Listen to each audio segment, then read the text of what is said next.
In the virtual world of Chrono Life, Ji-Yu faces relentless bullying from fellow players due to his inexperience and underwhelming inventory.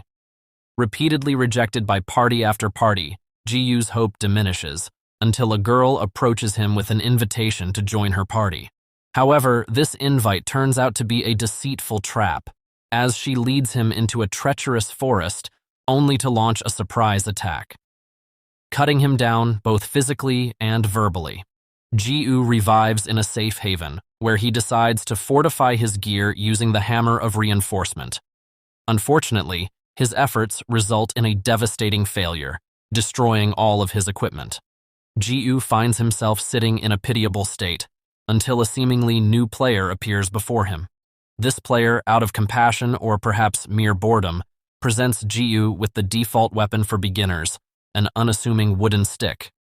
With no expectations, Ji-Yu begins striking the stick with his hammer. Surprisingly, with each hit, the stick incrementally strengthens, shattering expectations.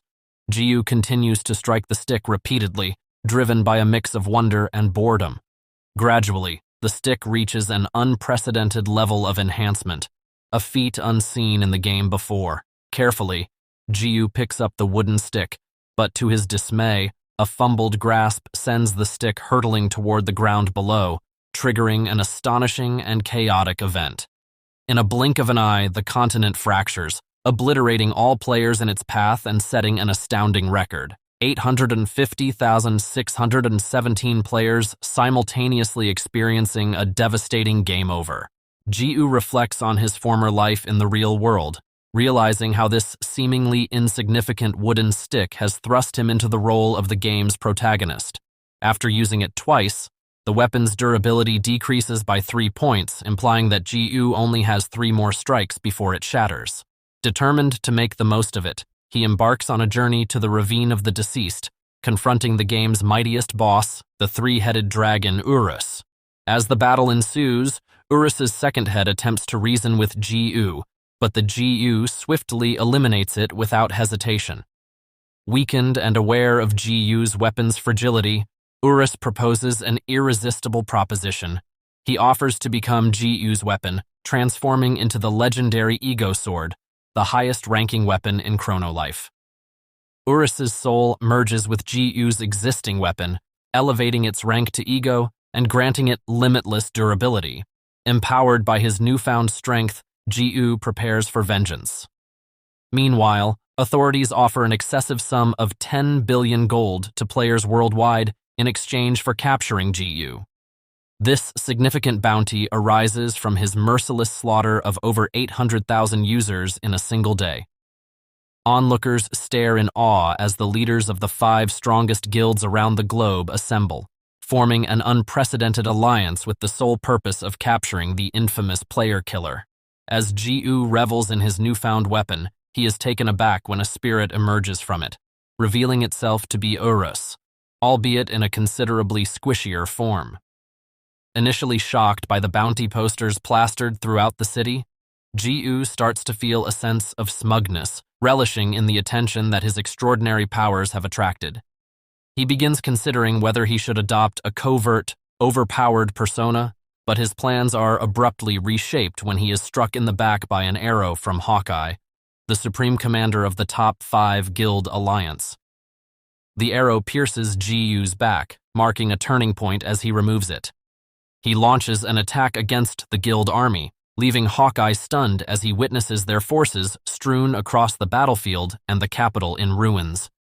Ji-Yu stands as the sole survivor amidst the devastation. Hawkeye, in an attempt to turn the tide, uses the Orb of Calling, summoning all 3 million guild members from the World Alliance. They surround Ji-Yu, each guild unleashing their unique abilities in a frenzied assault. However, even the combined might of the 3 million highest-ranked guild members proves futile against Ji-Yu's overwhelming power.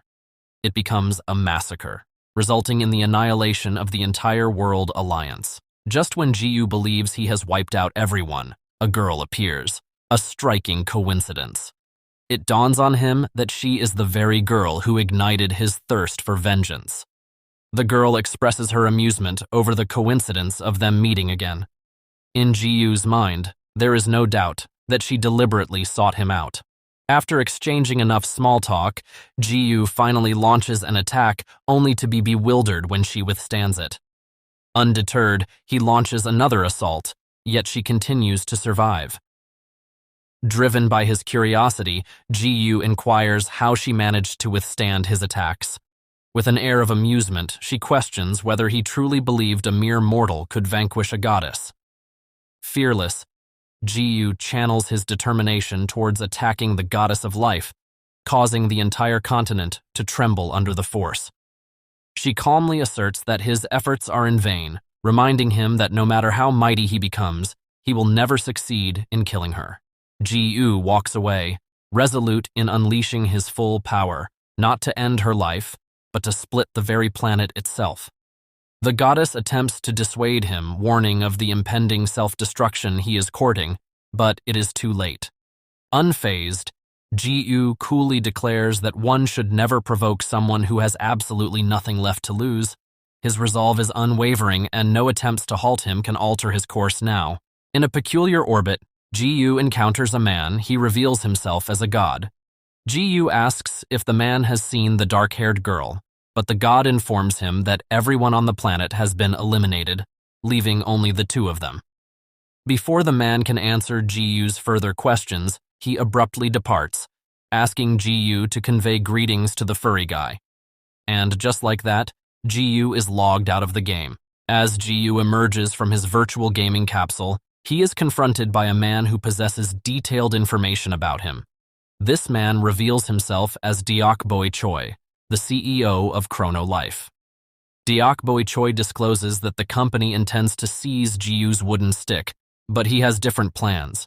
He has discovered that the wooden stick is not a glitch, but a legitimate item. Deok Choi requests Ji-yu to step back from destruction and embrace the true experience of Chrono Life. Tired of his previous boredom, Ji-yu resolves to play the game on his own terms, back to destruction.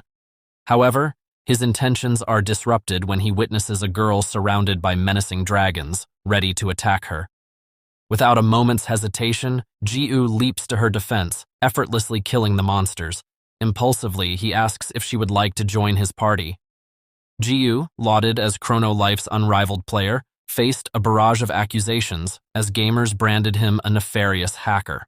Despite fervent demands for evidence, the game's creators persistently defended Ji-yu, asserting his innocence by dispelling rumors of cheats or bugs. Returning to the game, Ji-yu valiantly saved a girl from impending doom, only to be met with rejection when he sought to join forces with her.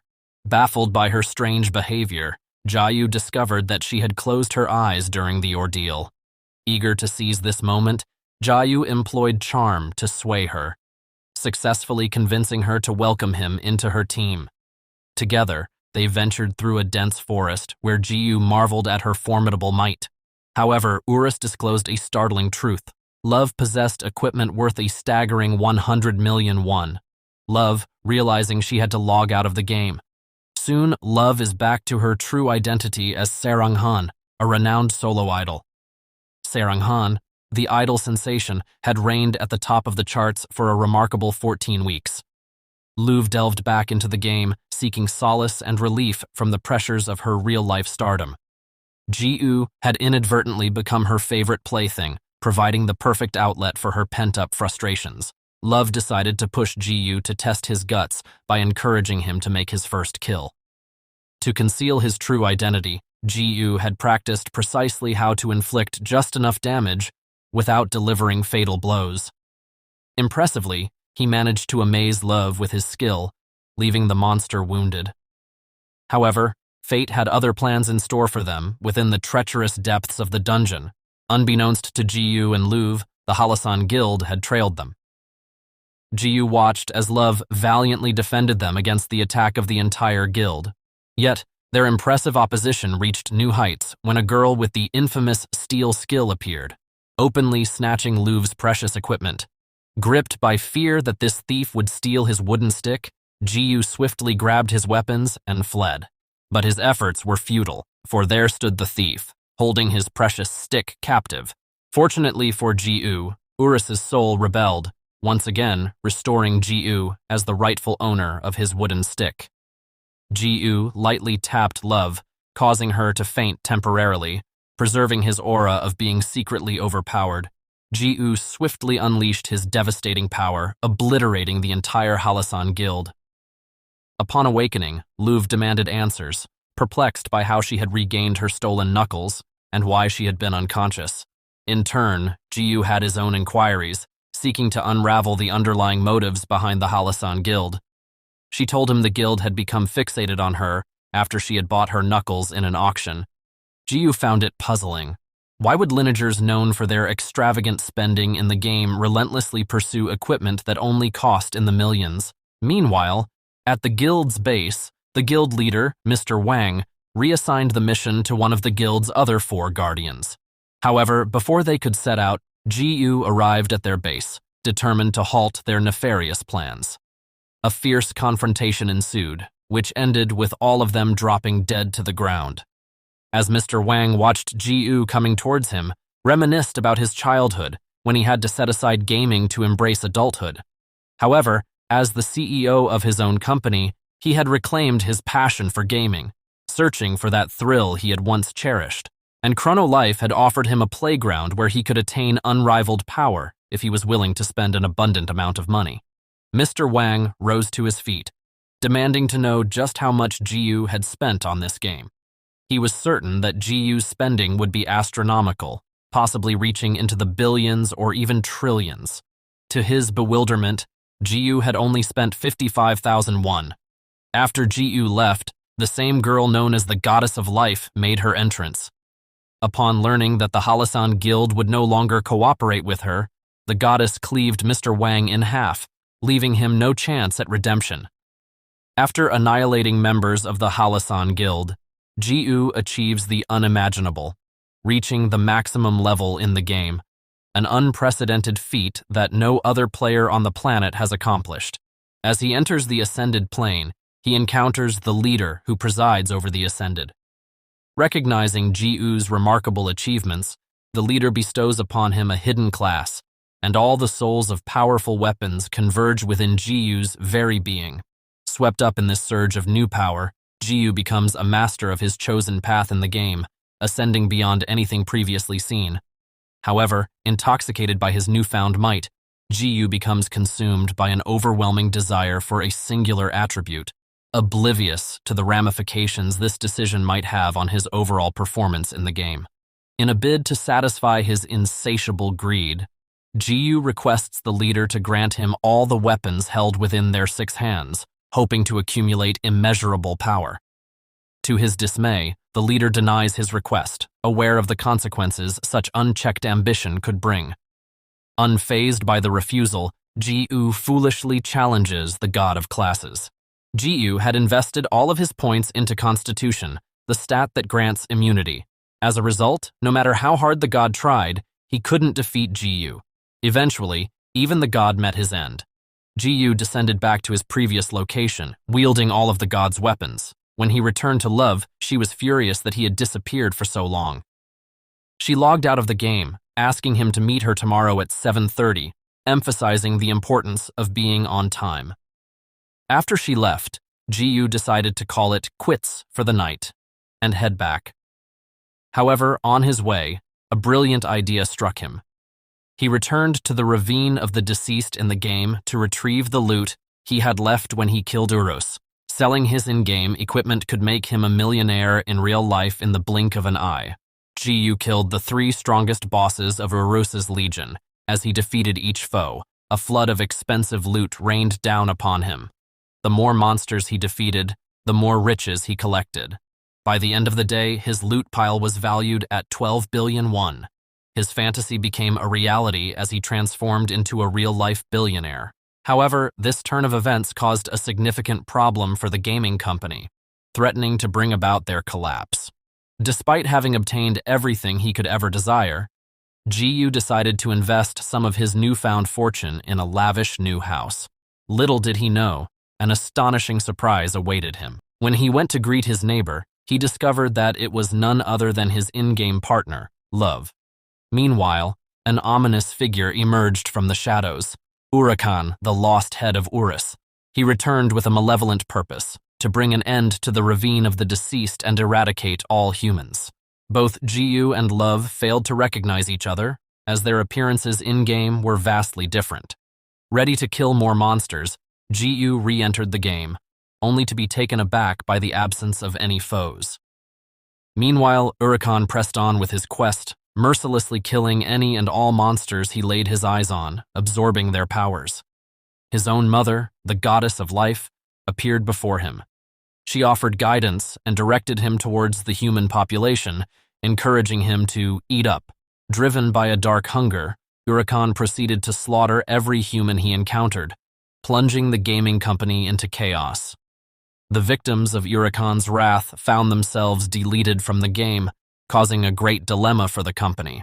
While many mistakenly believed it to be Jiyu once again, the CEO knew the truth and instructed his team to closely monitor two characters, Urakan being the first. Meanwhile, Urakan set his sights on his next target, none other than Love. The goddess of life, along with her son, approached Love, seeking information about Jiyu. Frustrated by her lack of knowledge, Jiyu demanded that her son attack Love. The son obeyed, mercilessly killing Love.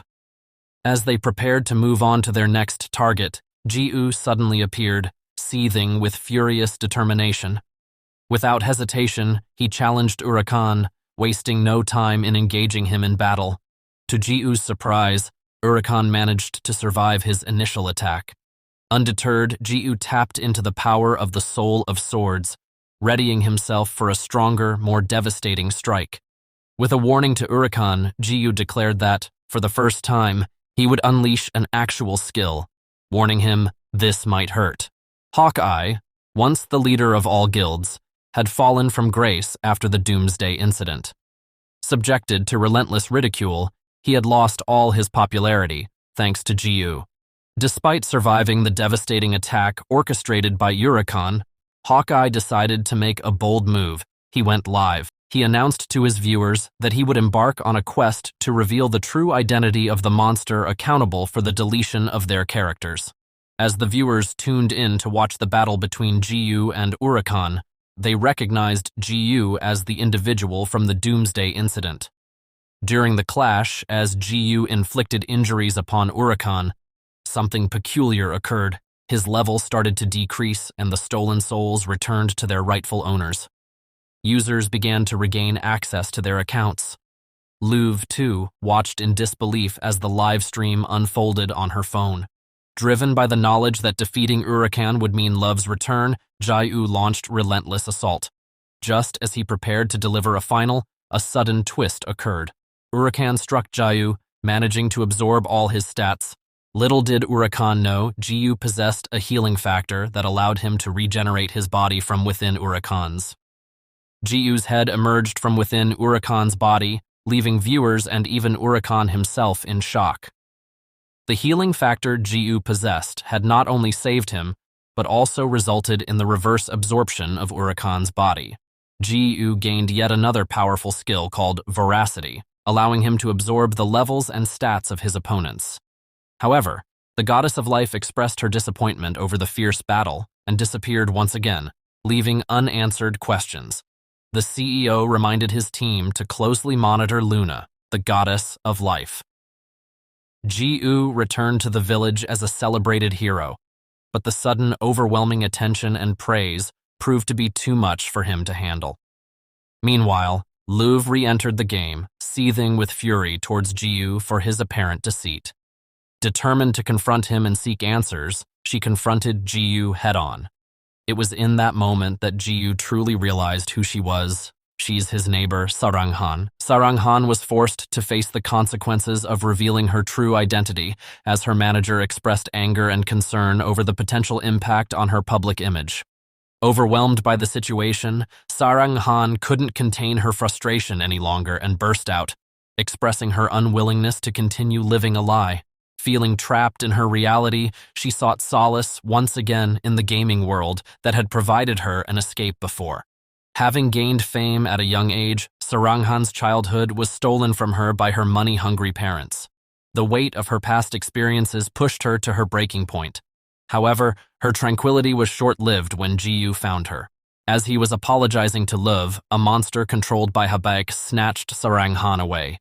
Ji-yu attempted to fight back, only to find himself unable to penetrate Habaek's defenses, as he possessed the powers of the 8 mirrors. His attack was reflected back, severely injuring him.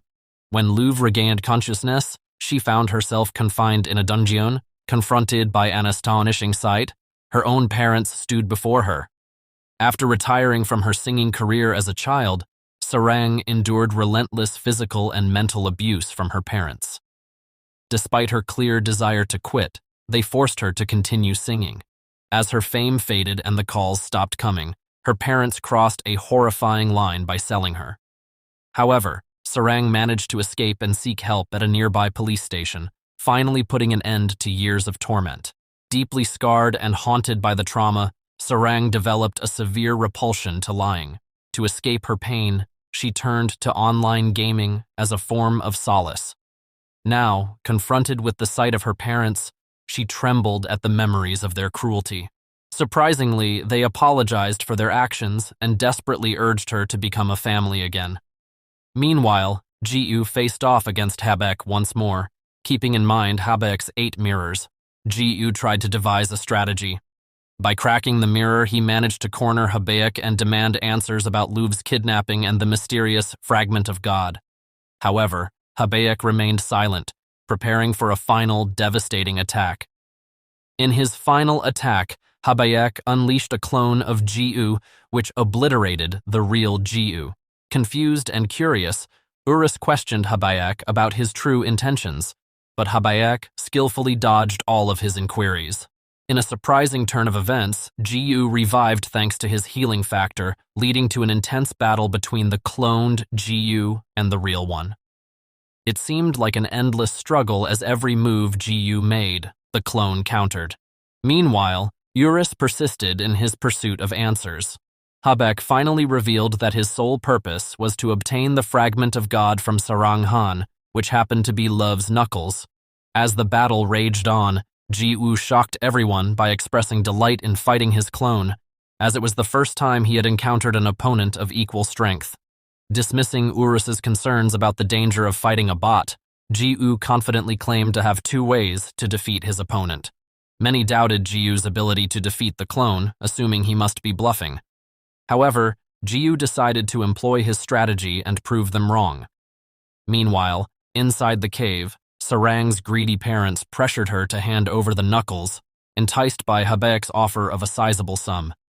Despite Sarang's insistence that they had vanished, her parents refused to believe her and resorted to violence. In a bold move, Ji-yu activated his veracity skill and absorbed Habaek's stats and skills. However, before Ji-yu could fully absorb everything, Habaek managed to sever his tentacle, halting Ji-yu's process. Recognizing Ji-yu's formidable power, Habaek surrendered and left him with his mirror. Finally, Ji-yu made his way to the dungeon, where he found Love lying on the ground. Reminding Love of her strength in this world, Ji-yu urged her not to endure her parents' abuse anymore. Fueled by her anger, Love's newfound strength propelled her to strike back. She emerged from the ordeal with enhanced confidence, ready to forge a new and improved path for herself in the game and in real life. The Thief Guild, known as the Righteous Bandits Guild, was renowned as the mightiest guild among the top 5 in the Alliance. However, their reputation was shattered one fateful night with the emergence of a rebel. Love and Ji-yu embarked on a journey to the Rock Mountain dungeon to help strengthen Love's abilities. During their carriage ride, Ji-yu surprised Love by gifting her the Knuckles of the Ascended, an unexpected gesture for someone who had never received gifts before. As the carriage came to a stop, they witnessed a member of the Thief Guild standing injured in the middle of the road. The guild member recounted his encounter with a character known as Buttman, who had cloned him and attempted to take his life. Hong, the leader of the Righteous Bandits, informed Ji-yu that this incident was somehow connected to him as well. Little did they know, the infamous Buttman was none other than Seungwon Seo, a seemingly ordinary server infrastructure support team manager who had a knack for making money. Recalling Hong's revelation about the true motivation behind the Buttman's actions, Ji-yu realizes that he is copying and illegally selling the equipment Ji-yu had sold from Urus's lair, causing disruptions in the market. Concerned about his main source of income, Ji-woo decides it's necessary to act. He plans to meet with the CEO of Chrono Life, with Sarang accompanying him. When Ji-woo shares the information about the mysterious Butt-man with the CEO initially dismisses the possibility of illegal, claiming that their systems cannot be hacked. However, Sarang suggests the presence of an insider. Despite his earlier denial, the CEO eventually asks his right-hand man to assemble a team of 5 to get to the bottom of this. In the game, as Ji-woo and Love contemplate the true motives of the Butt-man, their attention is interrupted by a loud commotion. Just as the Butt-man is about to harm Habaek, Ji-woo stops him, and soon after Luna arrives and reveals that he was misusing his administrator account. Surprised, the Butt-man wonders how Luna obtained this information. The Butt-man shifts his attention from Habaek and focuses on Luna. He demands to know the whereabouts of Habaek's master. Just as he begins to taunt Luna, Luna's pet crushes him. To everyone's surprise, the Butt-man emerges unscathed from under the pet, leaving Luna slightly taken aback. In the blink of an eye, they are transported to the GM Zone, a unique space accessible only to Game Master users. Love and Ji-woo quickly rush to confront the Butt-man, but they only find Habaek there, his arms severed. Habaek informs them that the Butt-man has taken Luna to the GM Zone, confirming their suspicions that he is indeed an administrative user. A fierce battle ensues between the Butt-man and Luna. However, being an insider, the Butt-man identifies Luna's weakness and manages to kill her. Seung-won-seo sits in a bar discussing their project with his colleague, revealing that he was unable to kill Luna and locate Habaek's master just yet. Seung-won-seo discloses that Habaek's master is a boss monster known as the Great Merchant, Riot of Sloth. Meanwhile, Ji-woo and Love have gathered similar information from Habaek, leaving them confused about Luna's identity, whether she is an NPC or a user, and why the Butt-man is attempting to meet with the Great Merchant instead of simply auctioning off his items. Before Habaek can answer their questions, Hong appears and leads them to Butt-man's hideout. They are astonished by the sheer amount of valuable loot in the house, consisting of mythical items worth approximately 5 billion won. They finally unravel Butt-man's motive for seeking out the Great Merchant. He intends to sell all the stolen mythical items to him. Since the Great Merchant is not an ordinary user, there is minimal risk of exposure. The team devises a plan to summon Butt-man, confiscate his items, and leave a letter inviting him to a meeting in the village.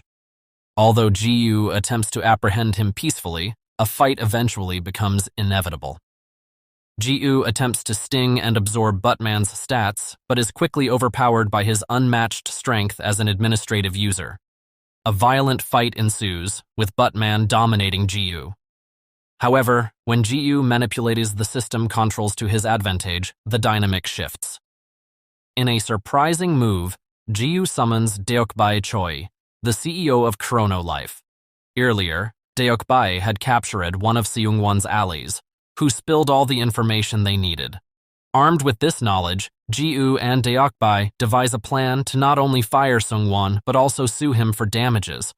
Panicked, Seung-won tries to log out but finds himself unable to do so as Deokbae activates the boss zone. Although Seung-won attempts to attack Deokbae, the CEO's infinite stats render his efforts futile. The CEO ultimately fires Seung-won and delivers a crushing blow. Just as the whole fiasco is dealt with, Ji-woo returns home. He is shocked to find Luna waiting for him in his living room. Ji-woo confronts Luna about her true intentions for visiting him. Luna answers all his questions patiently, yet she purposely avoids revealing her true identity and how she managed to find his actual house. Threatening to call the police, Ji-woo insists on a quick and honest answer. Luna finally confesses that her purpose for visiting him was to propose a relationship. However, Sarang coincidentally shows up at Ji-woo's door, interrupting their conversation. Sarang asks Ji-woo about logging into the game to help boost her, and Ji-woo promises to log in the next morning, taking her number before she leaves.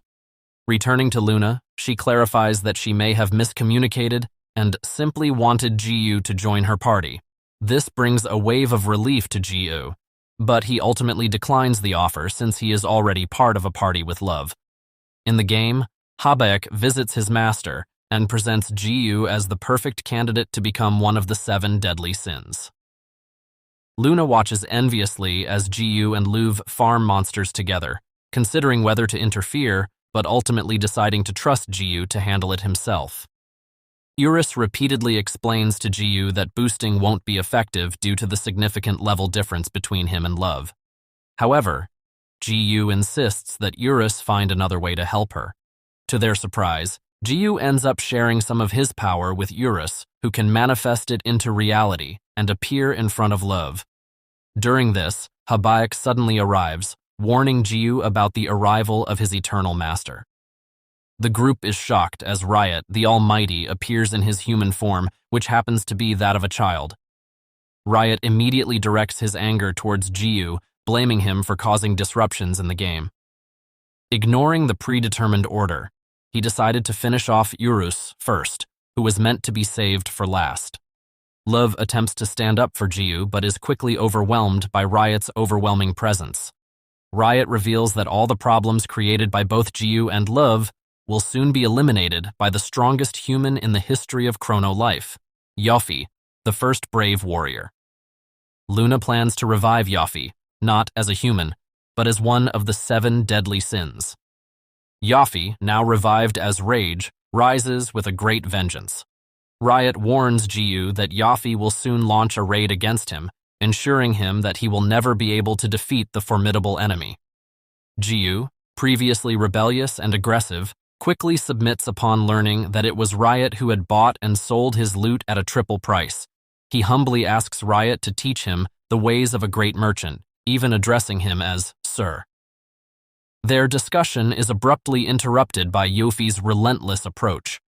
Without wasting any time, a full-scale war against humans ensues, with Yofi's minions ruthlessly targeting and killing all humans in sight. Yofi also resurrects his fallen comrades to aid him in their quest for revenge, ready to bring an end to their unfinished story. Riot informs Jiyu that his usual tactics will not work against Yofi's undead minions, as they will still be alive once the servers are restored. However, Jiyu is not one to give up without a fight. The once peaceful village has been transformed into a wasteland in an instant. Furious, users log out of Chrono World, disappointed that the supposed safe haven has become a constant battleground. Their shock deepens as they receive an announcement from Chrono Life suggesting that the game may be shutting down soon. Jiyu arrives in the village, witnessing the aftermath of the ruthless massacre. Determined, he utilizes his Voracity skill to absorb the levels and stats of the Undead Legion, significantly boosting his own abilities. To his amazement, the same 2,000 skeleton warriors flee in sheer terror.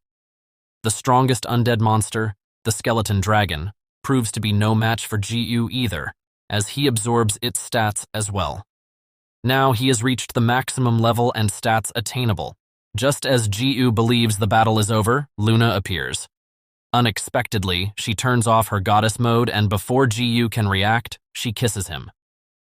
Jiyu quickly wipes his mouth and asks Luna for an explanation. Luna innocently claims that it was just a slip. However, Jiyu dismisses it as a mistake, since she had held on to him. Luna turns the tables and suggests that with his maximized agility stat, he could have easily stopped her if he wanted to. She then hands him a mythical rank jewel, explaining that it can't be seen by anyone else, which is why she turned off her goddess mode. Jiyu again questions why Luna suddenly kissed him, but before she can answer, Love hurriedly approaches them, pausing as she notices their close proximity. Love asks Jiyu to introduce her to Luna. However, as Luna transforms into her goddess self, it becomes apparent to Love who Luna truly is. Meanwhile, Yofi and his comrades arrive at the castle of the demon kind to reclaim the blade of the brave warrior. As Yofi unsheathes the sword, he is bestowed with a new title, the Demon King. He orders Death to gather all of the demon soldiers and eliminate the human world. An army of demons and undead beings emerge from the open portal into the human world. Luna warns Ji-yu that this army is the strongest he has ever faced, and even his veracity skill won't be enough to help him now.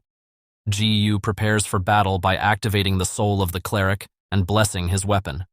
Hey, wait a sec. Are you subscribed? We'll make sure you do, and hit that notification button.